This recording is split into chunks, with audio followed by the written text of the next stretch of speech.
Okay, I also got 12 things you didn't know about DOC staff. The first one is a lot of them are related that work here at the same prisons. A lot of these people be family. So how so how can the inmate how can the inmate win if an officer relative write them up or anything like that or got a personal vendetta? How can this inmate rectify a situation when you're dealing with a whole bunch of relatives? Who gonna go against their relative? Nobody. Number two, that a lot of them are racist and use their job to exercise their hatred. This is the perfect spot to exercise your hatred if you're a DOC official because you can get away with it.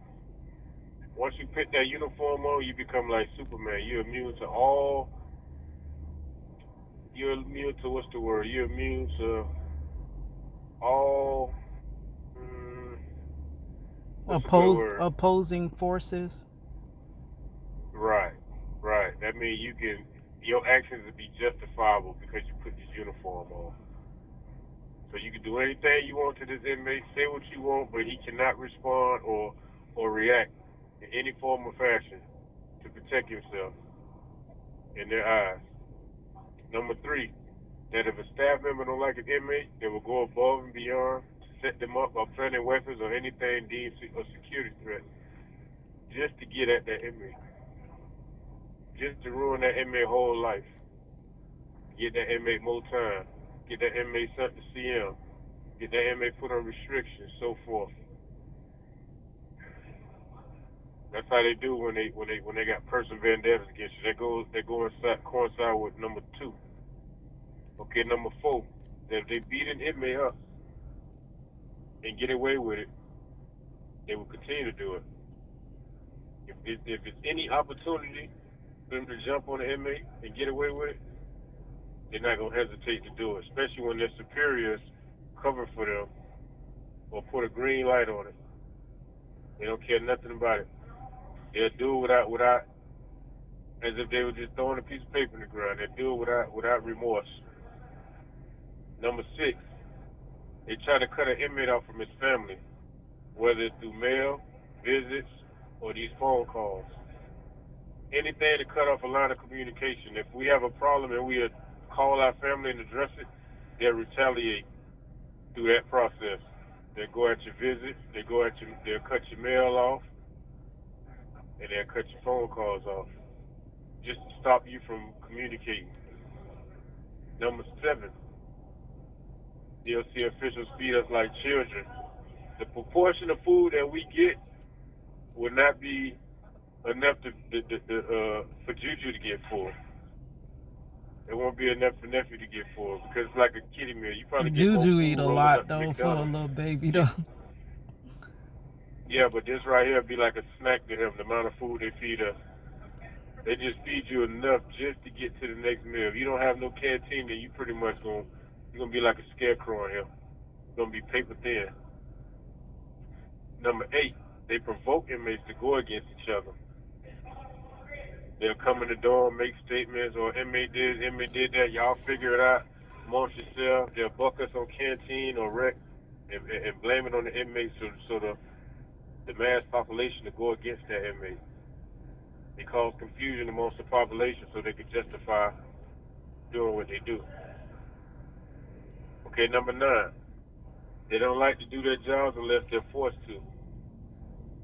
Like prime example, we got these tablets and we're supposed to get a charge at a certain time. A lot of them might come to work and just don't feel like doing nothing. So now we stuck all day without getting to charge our tablets. Or I might need ibuprofen or something. I might need ibuprofen or something. And the officer might not feel like giving it to you. So what he'll do is just tell you don't even come out here in the hallway. I ain't giving out no medication.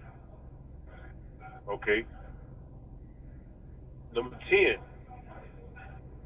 they'll falsify documents to cover up their wrongdoings. They're allowing you. That goes hand in hand with the earlier topic, such as our visitation. When the man lied and said what he said to get your visit terminated. They'll falsify documents. They'll falsify reports make it sound good to their superiors, and most likely whatever they tell their superiors is their word gonna be taken into consideration. So they falsify documents, they falsify statements. Number 11, they create hostile environments so they can justify locking us down, not giving us rent, not giving us canteen, feeding us last. They do that to keep people in the uproar. Okay, number 12, that people didn't know about staff, DOC staff, is that when the people from Tallahassee come here to any one of these institutions, not just here, any of these prisons, what they do is they make sure that no inmate is around for these people to ask questions. They don't want you to talk to them or anything, because if they talk to an inmate, and like say for instance, when I was at Lake, they'll come through, well, how's the food? How they feeding y'all?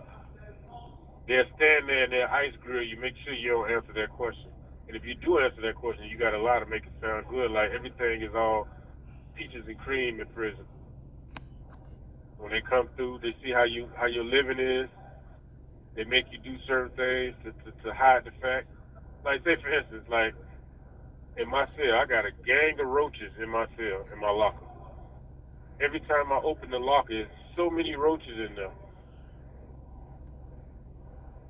But they don't want people to see that. Instead of them doing their job, coming through and spraying and keeping the roaches down, keeping the rats down, they ain't trying to hear that.